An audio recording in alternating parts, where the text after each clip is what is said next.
is an issue, there are so many steps and so many levels. Dr. Van Tulleken here in the studio with me.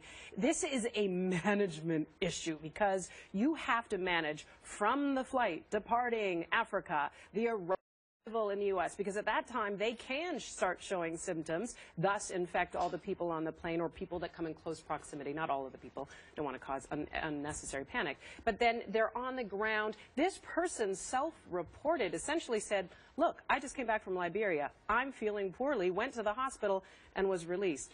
That is concerning. I think that's absolutely right. What you have to do here is give doctors permission to admit people who aren't very sick with low risk. Better to overreact, is what you're saying. Ordinarily, someone comes back from West Africa with a fever, you say, look, you know, you'll probably be okay, we'll take a look at you, we can send you home. And so to put them, to occupy a whole room, to isolate them, to roll out this big bunch of tests and big set of procedures, that's a difficult step for physicians in Dallas who aren't used to dealing with this to take. So you really need to have protocols in place. So it isn't, the doctor isn't going, well, maybe what's the risk here? You need to have an absolute clear decision that is just a binary outcome. You got off the plane from West Africa, you got a fever now, you're isolated until it's proven that you don't have a symptom. So we're talking about the first steps here is we know what's going on overseas. We know the fight continues in Africa. We know some testing is going on before people get on a plane if they have a fever.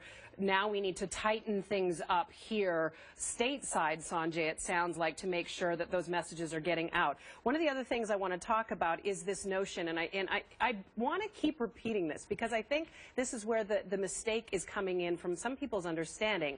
Highly contagious versus highly infectious. Explain that. I know it's rudimentary, but I think it is worth repeating. What that basically means is that, look, when you think about something like the flu or something that's highly contagious, it can be airborne, spread easily through the air, so someone could infect lots of people around them without having direct contact with them. Ebola is not highly contagious, but it is highly infectious. And what that means is that once somebody gets sick with Ebola, they're starting to excrete the virus in their bodily fluids, and even a small amount of that bodily fluid, if it were to get on somebody else, could cause an infection. Mm-hmm. That's what it means to be highly infectious. It's very infectious in that regard, but it's not going to spread easily through the air. And I think that's a very important point. And again, this idea that people don't spread it until they are sick becomes crucially important. You can't imagine someone's walking through an airport shaking hands and indiscriminately spreading Ebola. That doesn't happen. I want to look